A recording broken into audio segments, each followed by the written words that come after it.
وبه نستعین اما بعد۔ درس سیرت چل رہا ہے۔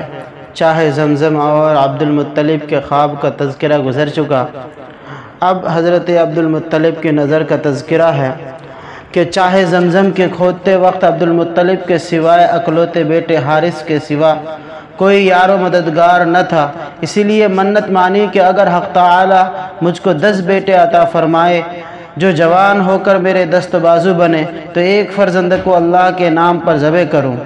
جب اللہ نے ان کو یہ تمنا اور آرزو پوری کی تو 10 بیٹے پورے ہو گئے اور ایک رات خانہ کعبہ کے سامنے سو رہے تھے تو خواب میں یہ دیکھا کہ ایک شخص کہہ رہا ہے، یا عبد المطلب اوفی بنذرک لرب ھذا البیت، اے عبد المطلب اس نظر کو پورا کیجئے جو آپ نے اس گھر کے مالک کے لیے مانی تھی۔ حضرت عبد المطلب خواب سے بیدار ہوئے اور سب بیٹوں کو جمع کیا اور اپنی نظر اور خواب کی خبر دی۔ سب نے ایک زبان ہو کر یہ کہا، اوفی بنذرک وافعل ما شئت، آپ اپنی نظر پوری کریں اور جو چاہیں کریں۔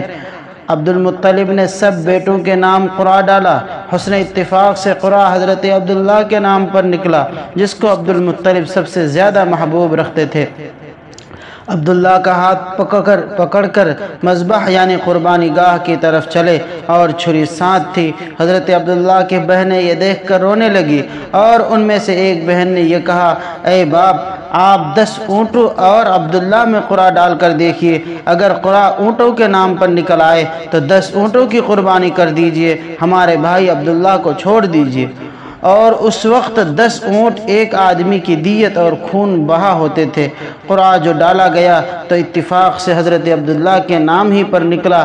عبد المطلب 10 اونٹ زیادہ کر کے قرعہ ڈالتے جاتے تھے مگر قرعہ عبداللہ ہی کے نام پر نکلتا تھا، یہاں تک کہ 100 اونٹ پورے کر کے قرعہ ڈالا گیا تو قرعہ اونٹوں کے نام پر نکلا۔ اس وقت عبد المطلب اور تمام حاضرین نے اللہ اکبر کہا، بہنیں اپنے بھائی عبداللہ کو اٹھا لائی اور عبد المطلب نے وہ 100 اونٹ صفا اور مروہ کے مابین نحر کیے۔ ابن عباس رضی اللہ تعالیٰ عنہ فرماتے ہیں کہ اول دیت کی مقدار 10 اونٹ تھی۔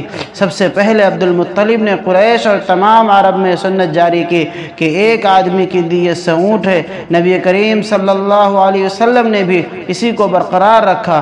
اسی واقعے کے بعد حضرت عبداللہ ذبیح کے لقب سے موسوم ہوئے اور اسی وجہ سے نبی کریم صلی اللہ علیہ وسلم کو ابن الذبیحین کہتے ہیں، یعنی 2 ذبیح کے فرزند۔ حضرت معاویہ فرماتے ہیں کہ ہم ایک بار حضرت صلی اللہ علیہ وسلم کی بابرکت میں حاضر تھے۔ ایک اعرابی آیا اور آپ کو ان لفظوں سے خطاب کیا، یا ابن ذبیحین، آپ نے تبسم فرمایا۔ حضرت معاویہ رضی اللہ تعالیٰ عنہ جب اس حدیث کی روایت سے فارغ ہوئے تو حاضرین میں سے کسی نے دریافت کیا کہ وہ 2 ذبیحین کون ہیں؟ حضرت معاویہ نے حضرت عبداللہ کا یہ واقعہ بیان کر کے کہا کہ ایک عبداللہ اور دوسرے حضرت اسماعیل۔ علامہ زرقانی فرماتے ہیں کہ قریش جب قحط سالی میں مبتلا ہوتے تو عبد المطلب کو سبیر پہاڑ پر لے جاتے اور ان کی برکت سے باران رحمت کی دعا کرتے، اور بارہا ایسا ہوا کہ قریش کی مشکلات عبد المطلب کی برکت سے حل ہوئی۔ ان کی شان عام اہل عرب سے بالکل جدا تھی۔ اپنی اولاد کو ظلم و فساد سے منع کرتے، مکارم اخلاق کی ترغیب دیتے۔ عبد المطلب نظر کے پورا کرنے کی تاکید فرماتے۔ محارم مثلا بہن اور پھوپھی خالہ سے نکاح کرنے کو منع کرتے۔ شراب اور زنا اور لڑکیوں کو زندہ درگور کرنے سے اور بیت اللہ کا برہنہ طواف کرنے سے لوگوں کو روکتے۔ چوروں کے ہاتھ کاٹنے کا حکم دیتے۔ قرآن و حدیث میں جن امور کی تصدیق و تائید مذکور ہے، چنانچہ سیرت ابن جوزی سے منقول ہے کہ عبد المطلب سے جو امور منقول ہے ان میں سے اکثر کا قرآن و حدیث میں حکم آیا، مثلا نظر کا پورا کرنا، نکاح محارم کی حرمت، چور کا ہاتھ کاٹنا، لڑکیوں کے زندہ درگور کرنے کی ممانعت، شراب اور زنا کی حرمت، بیت اللہ کا برہنہ طواف کرنے کی ممانعت۔